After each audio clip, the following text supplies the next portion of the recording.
Nice alliteration literary device. And which device would that be? Oof.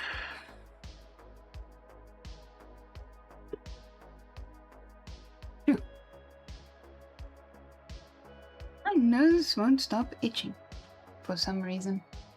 It is a wild nose. Does what it wants.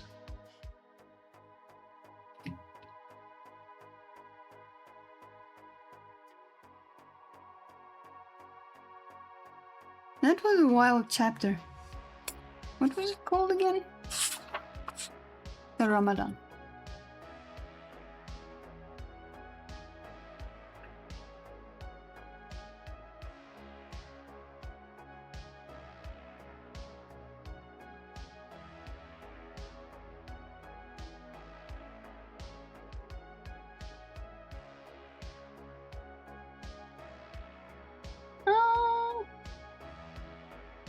Hearts to you too, Jen. Command and Conquer, News Special Edition.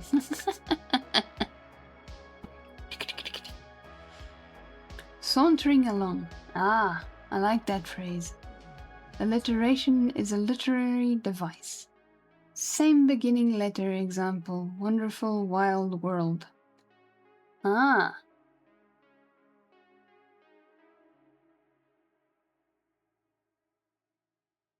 That is cool.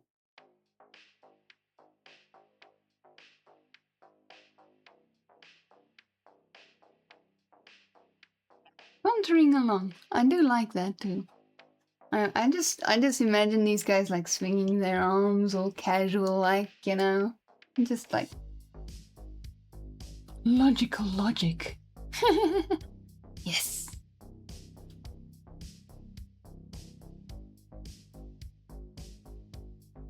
Oh.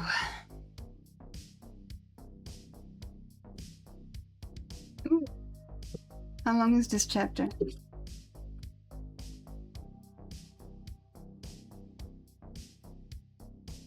Yeah, because we only have 10 minutes left. All right. You know what? I think this is good. We did good today because we started.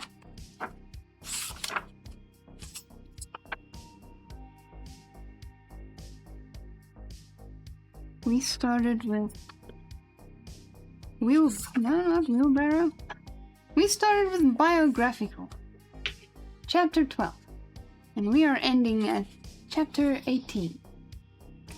Which is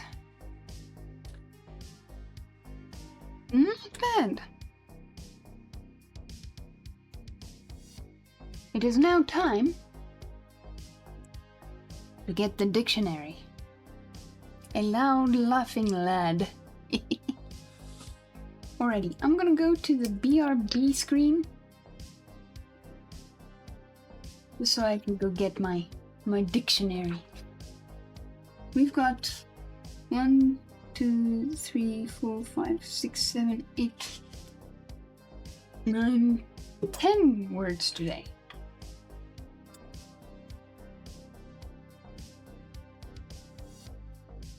A loud laughing lad. Yeah. Alrighty, BRB.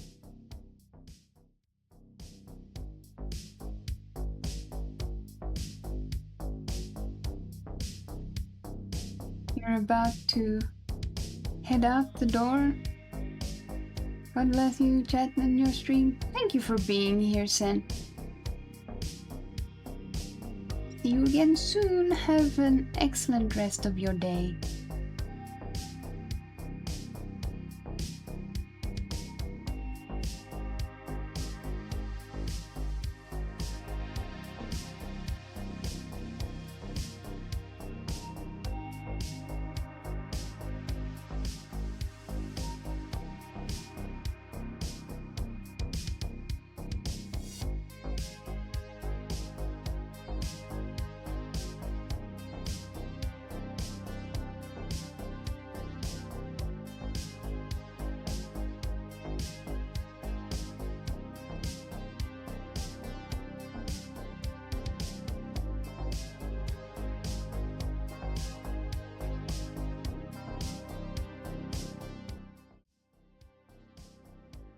Alrighty, here we are with the lovely Encarta. The pleasure is all mine. I enjoy your voice and calm. You have an excellent day as well. Thank you, Sen. Have an awesome rest of your day or night.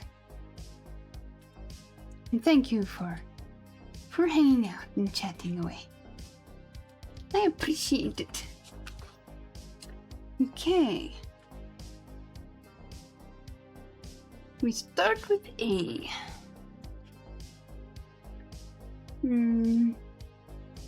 A-N.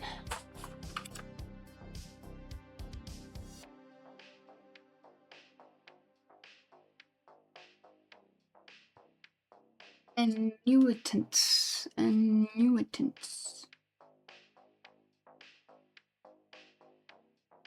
Huh.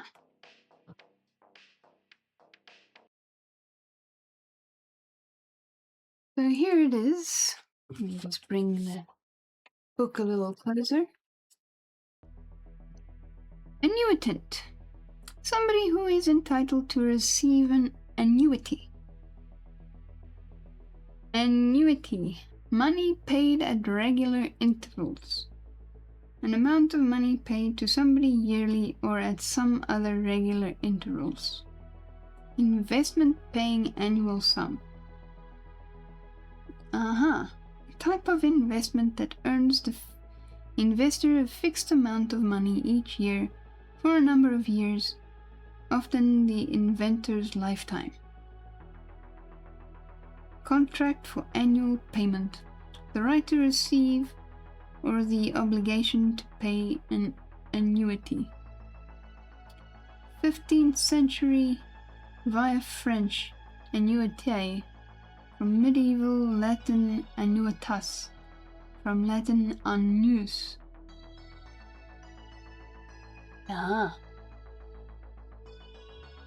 So, money paid at regular intervals.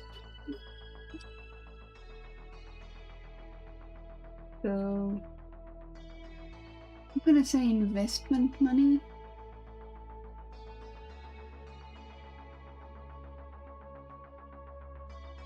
Investment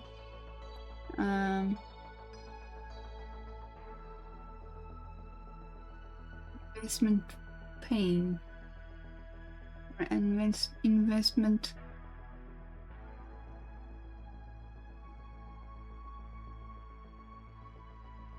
pay recipient pay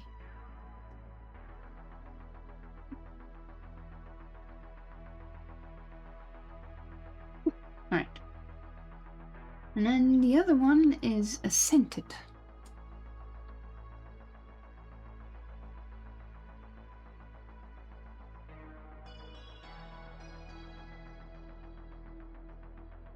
Okay, assented.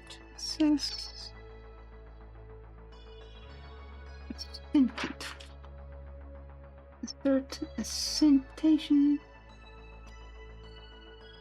Assent, okay. So here it is. Assenting, assented. Agreed to something. To agree to something or express agreement. He will never assent to their marriage.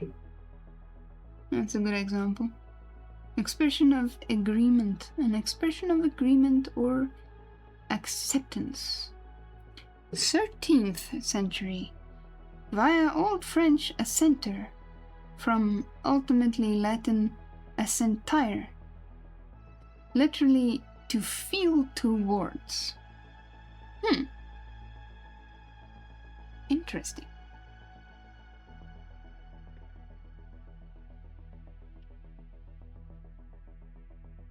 Just gonna say agree.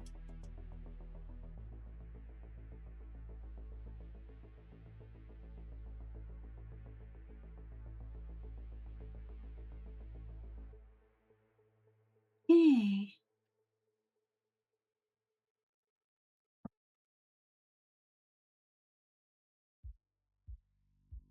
And then C.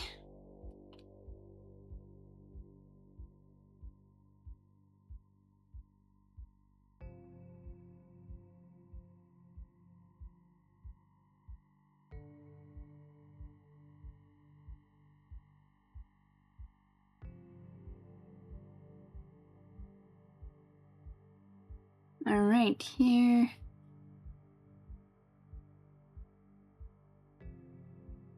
Okay, so here it is. So the way it's said is college. Or college. Yeah, college. Institution of higher learning. I thought it was that. But with these old books, you never know. Alright, institution of higher learning.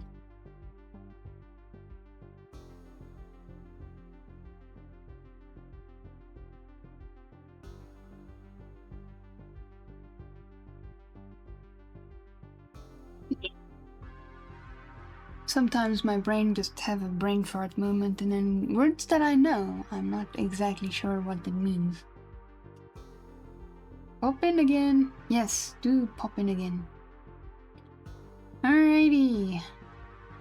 Still thinking about getting my favorite pen again, but it will need to go on special order. And I'm not sure if they are even still in business. Oops. Ima's English is way more advanced than mine. Cool. And there's a lot of these old words that we don't use anymore. And I think it's kind of sad.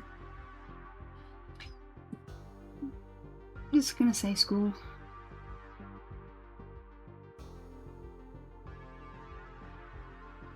Yeah, like I said, my brain was farting.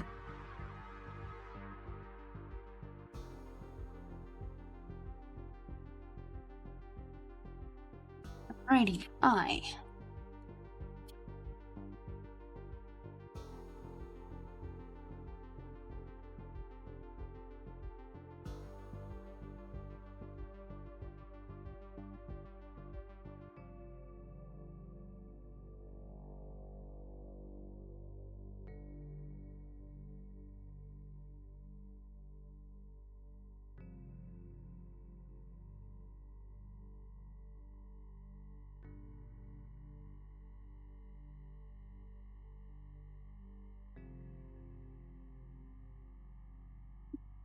It is time to go, but we will go once we have gone through all the words. Ignominy. Ah, here it is. I found it.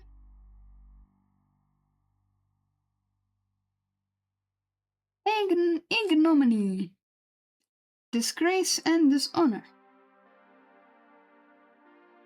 Oh. A total loss of dignity and self-respect, or an incurring of public disgrace. Or something disgraceful. A disgraceful act. Mid-16th century, directly or via French ignominy. With an E at the end this time. With an IE. From Latin ignominia. Literally lacking name. From nomen, the stem of nomen, or name, reputation. Yeah, okay. Name and reputation. Interesting.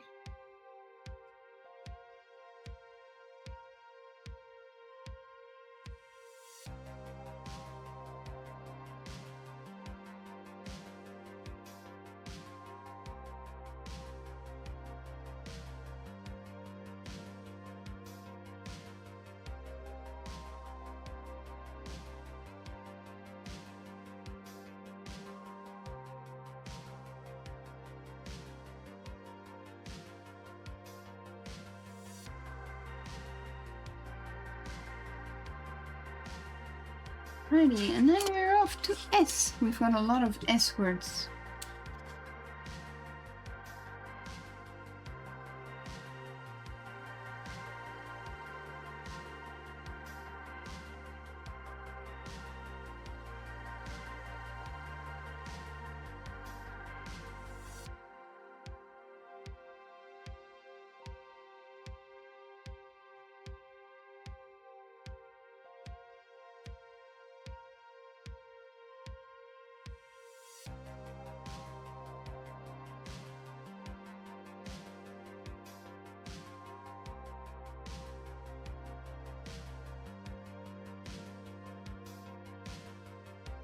Here it is, sagacity. I didn't think I would find it that quickly. Sagacity. Alright, so I did say it right. Profound knowledge and understanding, coupled with foresight and good judgment. Ah, 15th century. Via Old French, sagacité, from Latin sagacitas, from the stem sagat, see sagacious. Oh, there is sagacious.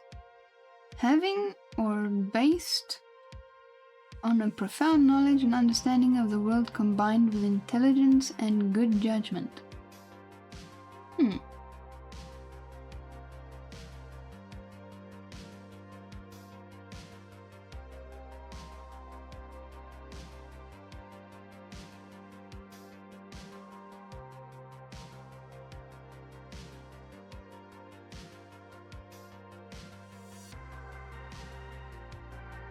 Early 17th century, formed from Latin sagax, the stem of sagax, of quick perception, ultimately from an Indo-European word meaning to seek, which is also the ancestor of English seek. Oh, we learn new things every day.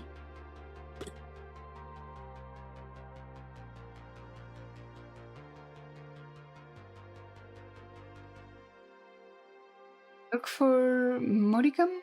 It's a word that I tried to work into a few conversations. Ah, modicum. Yes, we can do that.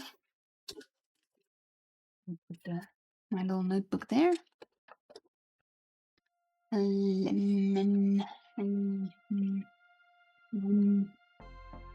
Modicum. You know that word. I've used it a few times myself. Yeah. Modicum. Modi. Ah, there it is. Found it! Modicum. A small amount, especially of something abstract, such as a particular quality. It only requires a modicum of common sense. Late 15th century, from Latin little way, short time. A form of modicus, moderate. From modus. A small quantity of a particular thing, especially something desirable or valuable. Indeed, data. What a good way to learn new words. I'm also here some for the first time. Yes, it's good. EQ, emotional quotient, refers to emotional intelligence, which is the ability to perceive, understand, manage, and use emotions effectively in oneself and others.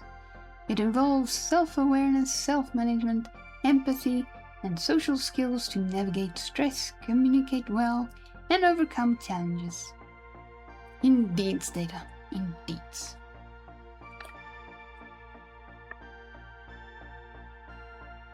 Alright, sagacity. So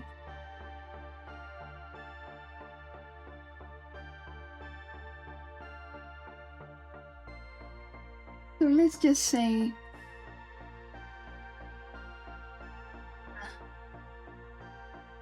a lot of knowledge for sagacity. To know a lot. To know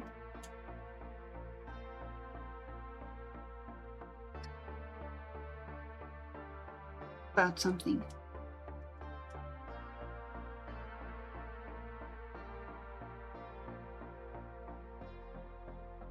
Okay. Whoops. Right, and then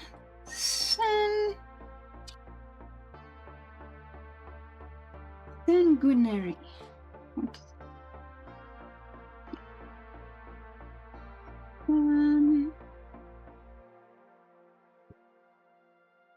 The two others I know are IQ and GQ. Ah.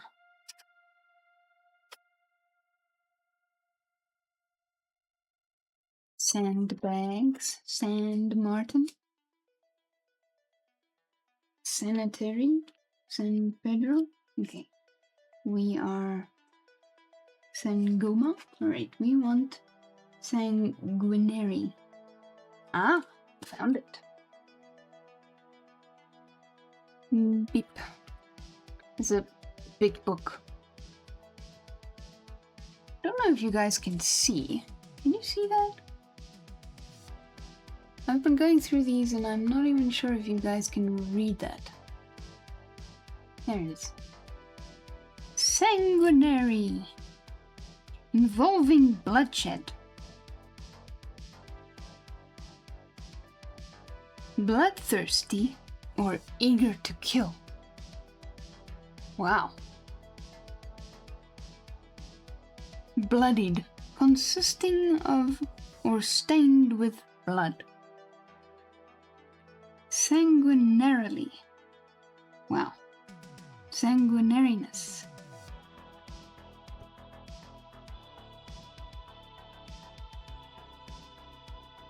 That's a wild word.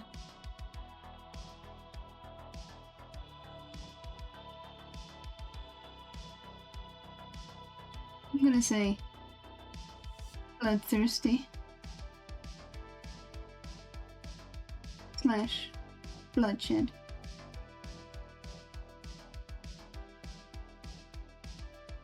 That's a wild word. Sanguinary. Right, now other S is the sepulchral.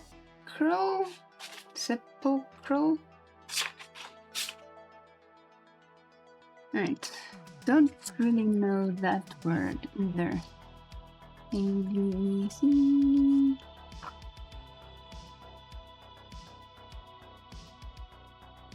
Okay, S. Okay, U. Easy. Let's. Sit. There it is. Wink. Sit. Oh. It's not even telling me how to say it. No. Sepulchral, I guess. Dismal.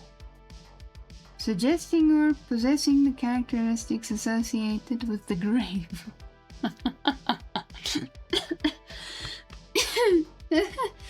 Well, example, gloominess. Of sepulchres, sepulchres, relating to burial vaults or funerals and burials.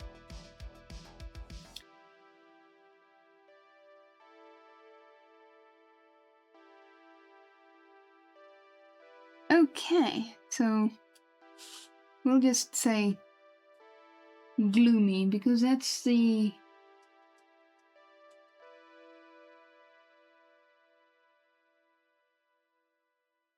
context that we were getting that in. Okay. We have 3 words left, I mean. Verdure. Okay, we need V now.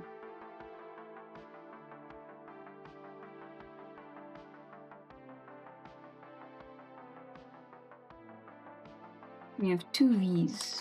V-E. Verdure. Let's do verdure. Venery. Venus. Ventricles. Verdure, that's what we're looking for. means veranda, verbena, verden, verdure. There we go, we found it. So, verdure, vivid green of plants. The green color associated with lush vegetation. Ooh, that one's a positive one. That's nice. Extremely lush vegetation. Freshness. Healthy or flourishing condition. Ah. 14th century via French from ultimately Latin viridis or green. Well, I suppose it means green. Viridis. Verdured. Verdureless. Verdurous. Verdurousness.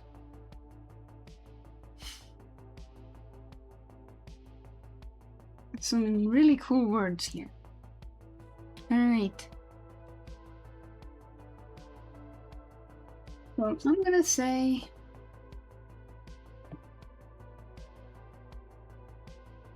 I'm gonna write green.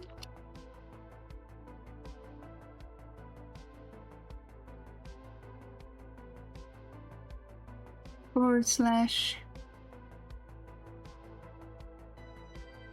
good condition. I'd say great condition.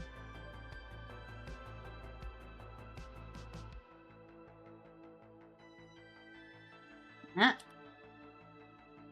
Alrighty, and then the next V on our list is vitiated or whatever, however you say that name.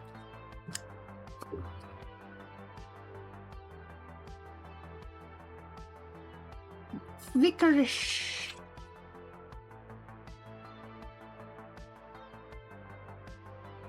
Vietnam. Vignette.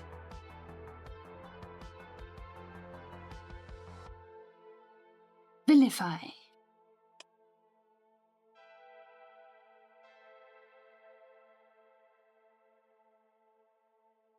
Virtual. Vitalize.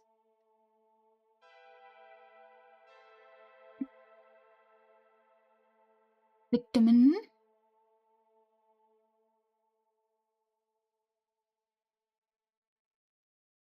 Vitiate. Oh, vitiate. That is actually how you say it. Vitiate. I knew I said it wrong, but I wasn't sure. So, vitiate, vitiates, vitiating, or vitiated. Make something ineffective.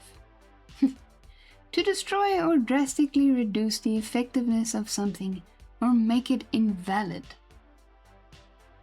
Make something defective. Debase something. To degrade something morally.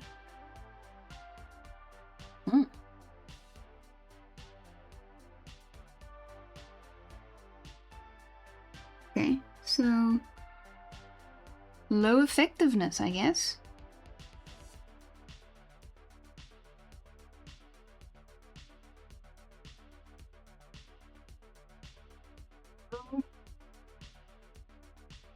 Effect.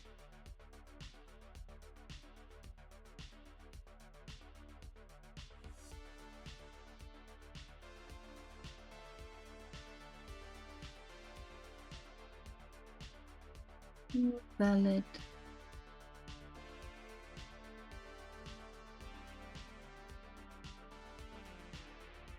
Validate. That is an interesting word. Never heard it before. I think. I may have heard it before, but it was a long time ago, and I forget.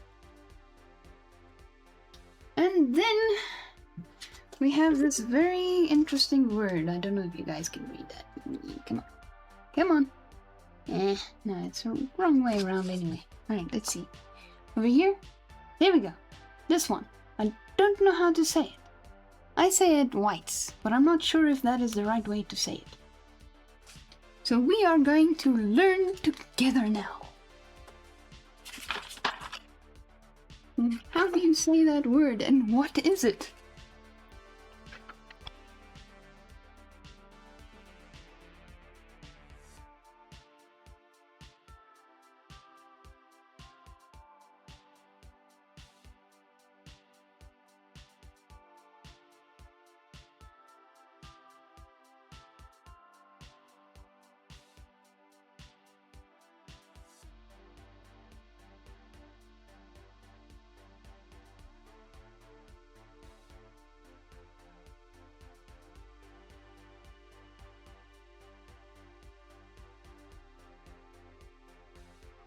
Wiggle.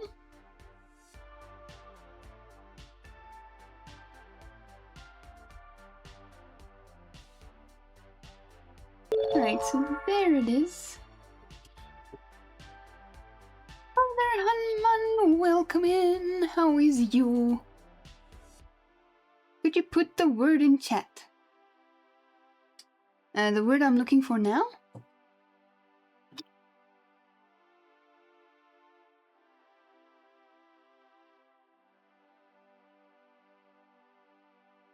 Well, I found it here. And apparently it's said as wit, not white. So wit,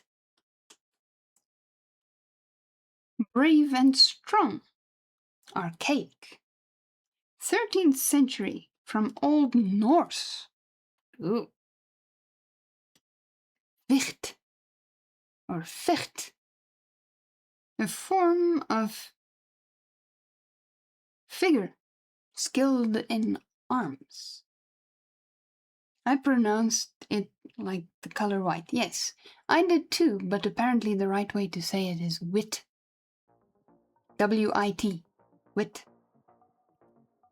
Oh no! I shall repeat. For 3 minutes, yes.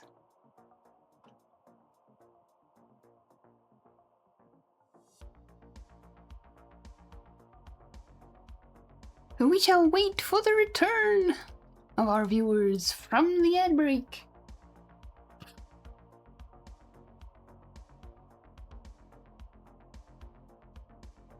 Alright, so brave and strong.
Alrighty, I have wrote down my notes. The pretty wildcat. Look at that pretty wildcat. So cute.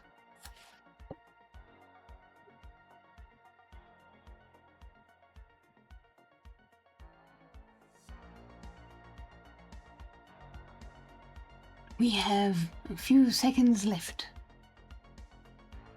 20 seconds to be precise.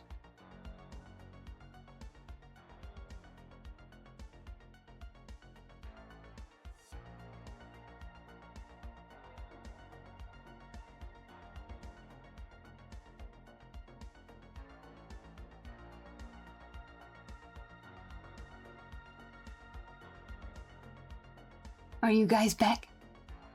Are you back? Therrybot says you should be back. Answer me!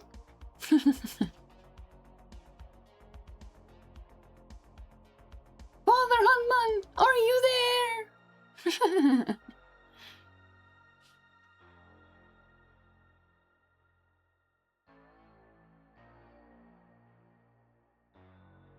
You are back! Yay! Let's go! Alrighty, so I was busy reading here, and I read that you say it as the color white, and so did I. But according to the Encarta, the right way to say it is wit. W-I-T. You is here. Yes, you are. Good, good, good. So, there is 3 wits. The one wit is a living being, especially a human. And then the other wit is brave and strong. And the third wit is the Isle of Wit, the largest offshore island in England, off the southern coast in the English Channel. Isn't that interesting?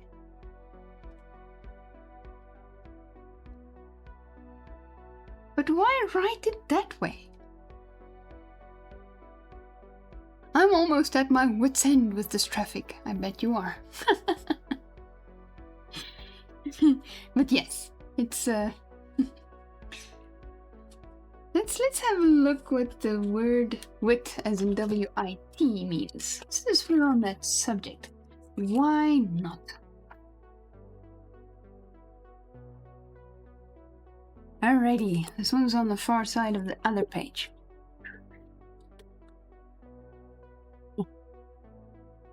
There it is.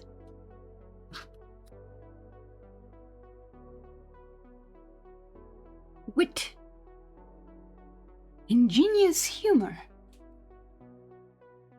A witty person, somebody known for using wit. Speech or writing showing wit. Common sense. Knowledge, information, or common sense. Shrewdness. Mental acumen. Or reasoning power. And there's another wit. Wit what? What? Wits or what? Witting whist? To know or become aware of something.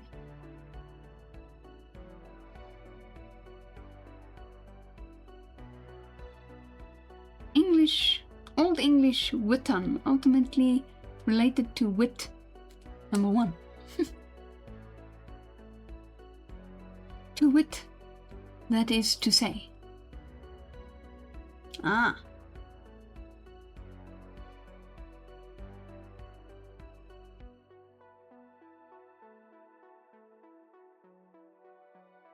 It's interesting they don't have the wit like you used it there. But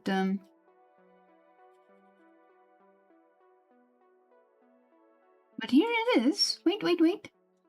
Be at wit's end. To be in despair as to how to cope with something. Ah, so they did have it after all. And then there's another one. Live by your wits. To use cunning and ingenuity in order to survive.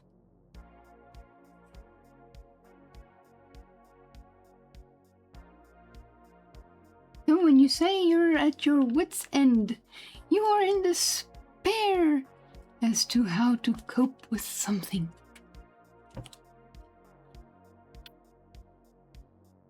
So many cool words. And I know I missed some of Data's messages. Let me just go up. Did I? Yes, I did. The Lamy brand stands for high quality designer writing instruments with a timelessly modern aesthetic and perfect functionality. The constant development of groundbreaking new designs and technical innovations has made Lamy what it is today, one of the world's most renowned writing instrument manufacturers. Oh. So is it Lamy or Lamy?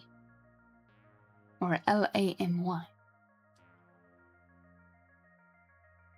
I'm just messing around. One of the greatest cartridge pens I ever had, but I lost two a long time ago. Oh no!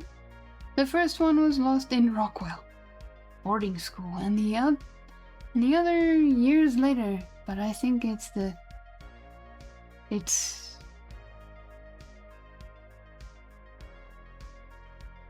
think it's probably time to get newer, more advanced version.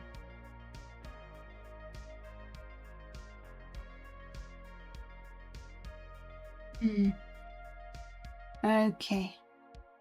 We shall allow that. Alrighty. TW it.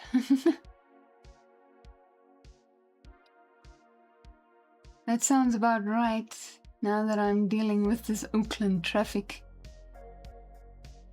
You do know how long Moby Dick is, right? Let me go get the book. Be right.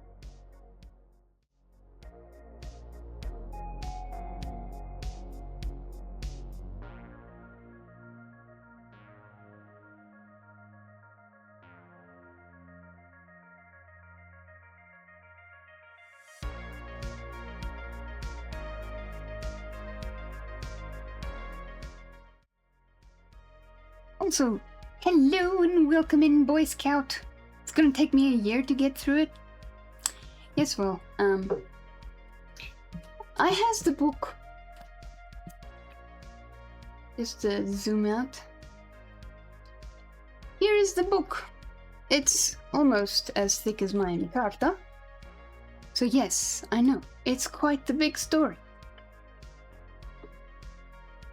That is how far I am. We are currently at chapter 18.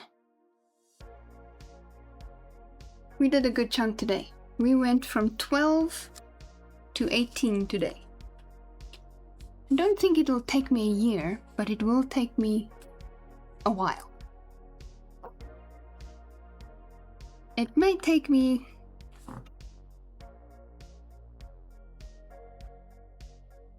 another few months, since I'm only reading it once a week. But that is fine. And also,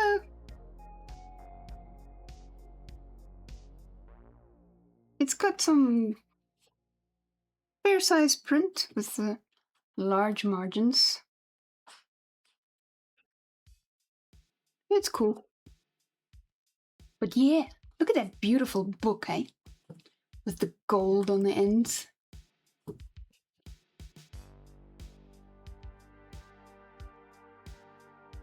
And it's baby blue ribbon.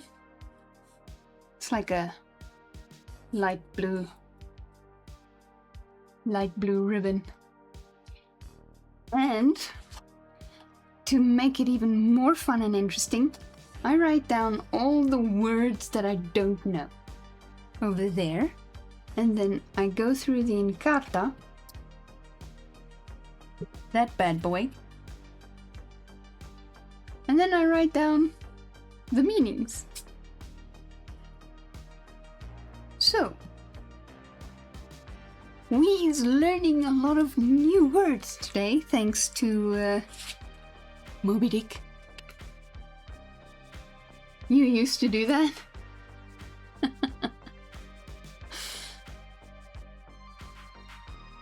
Yeah. So, I'm having fun. So yeah, but every Tuesday I read Moby Dick. And I must say, I didn't expect to enjoy Moby Dick, but I'm actually quite enjoying it. But boy oh boy, some of the words, and especially some of the descriptions in the story, is outrageous.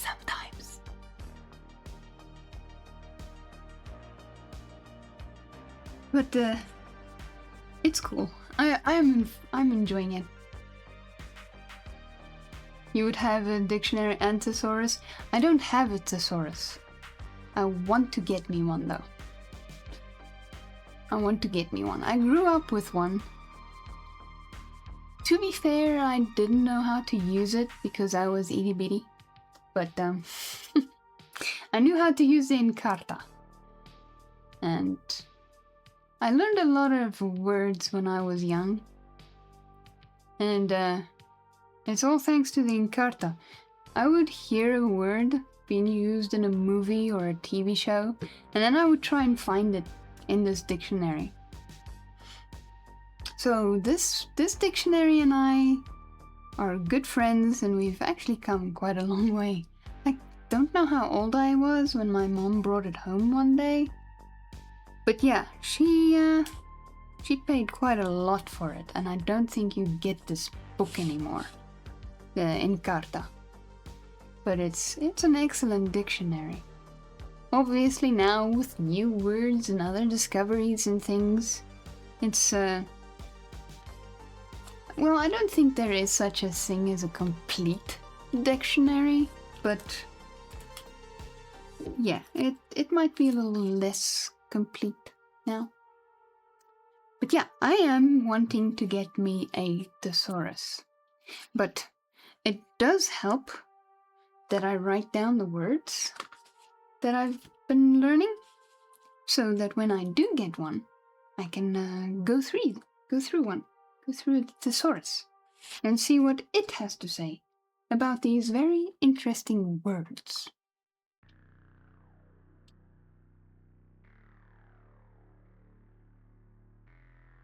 I still don't know what Salamid means because it's not in this dictionary.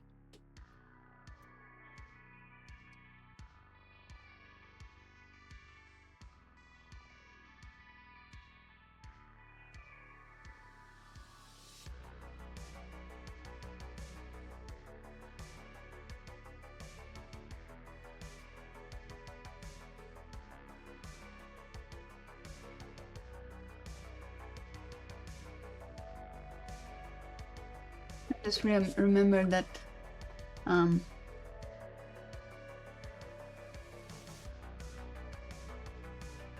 didn't fill in a few of these last time. But yeah, there we have it, folks. The end of today's reading. I was planning on raiding Sir Charles, but since he's raided me, I now have the giant task of finding a new target. Foiled again! Yesterday, I was going to raid somebody, and then I ended their stream. Then I found the next target, and they raided out. Just as I was about to raid them, they raided out. So hopefully we won't run into that today. Alright, let's see. Who is chill and who is going to be our raid victim, our lucky victim?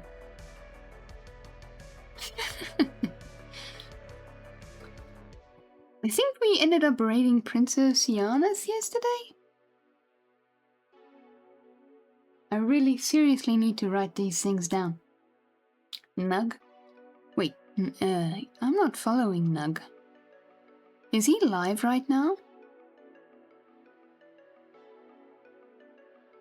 Thank you for the reading. Oh, thank you, Charzy. Thank you for being here and enjoying my struggle with the reading. I hope you found it entertaining and hopefully also relaxing.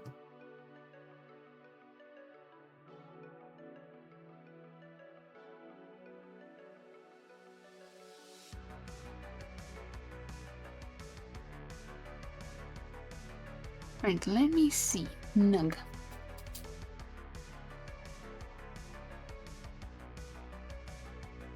Nug. Ah, he is live indeed. Well, of course he is, otherwise he wouldn't have been mentioned, right? Right? It only makes sense, right? Autobots, roll out new products. Nug is live, yes. I see.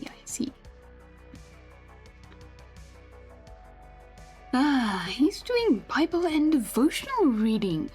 And then prayer time. Nice. I think we has a winner indeed. Right, I'm going to... Oh, wait. No. Hush you. There we go. Okay. Let us give him a shouty. My keyboard is all the way over here. Nug. Now I can copy that. Copy. Alrighty. Let us give him a shout out. For in case Twitch doesn't take you along, do check out Nug. He is pretty cool. I've been on his... I've visited his stream once before, but it was a while back. But yeah, he's cool. Go check him out if you like him. Stick around. Show him some love by copying this raid message and pasting it in his chat as soon as we arrive. And give him a follow. Let's go and show him that he needs a snuggle raid. I just want to make sure that I'm not catching him in a prayer.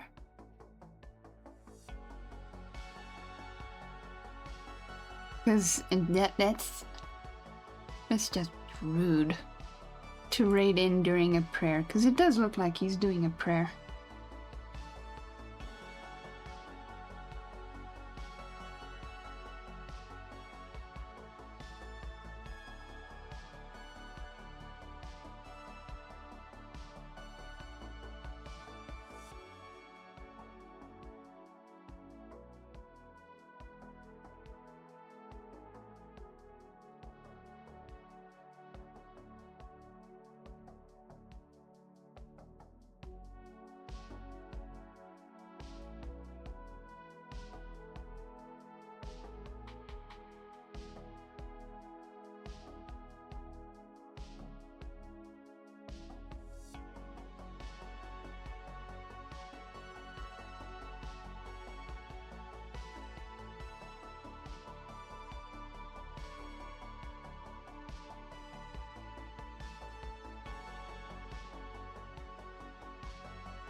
Sorry about that. Forgot to unmute myself because I listened to him real quick.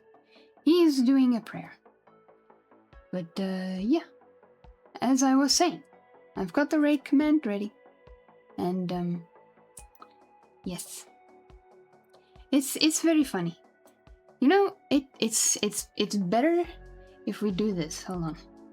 This one. Here we go. No.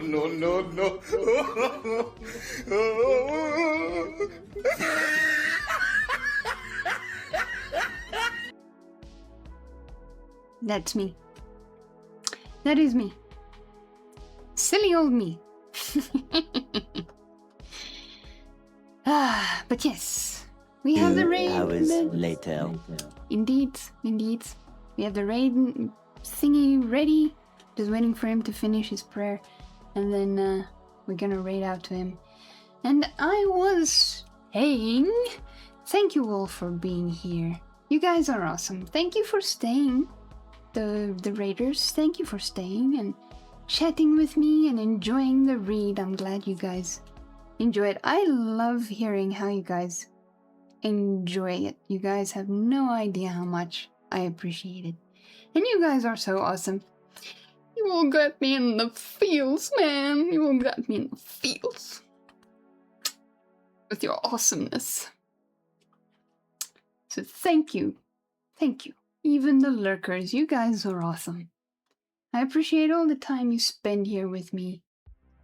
And also, I hope that you guys learned a few new words as well. Because those are some really cool and interesting words. Some of them are scary. Like, I mean, who would have thought sanguinary meant something like bloodshed or bloodthirsty? Have a good evening. Thank you, Charzy. Yes! I take it yes, you also learned something. Or yes, you didn't realize how scary this word was, because it sounds so unassuming.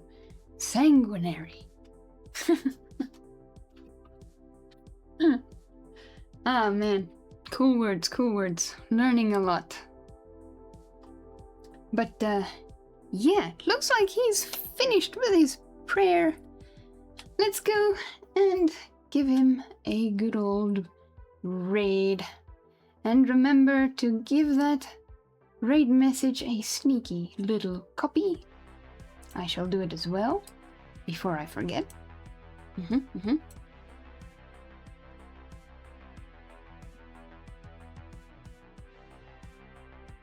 Right, there we go. A bit of both. Awesome, awesome. Alrighty, friends. Thank you all again for hanging out with me. I hope you will have a fantastic rest of your day, morning, afternoon, evening, whichever time it may be for you.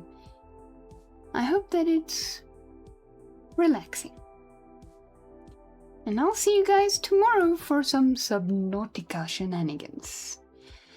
So, stay awesome, stay safe, stay well, take care of yourselves. God bless. Love you all. Mwah. And I'll see you in the next one. Bye-bye.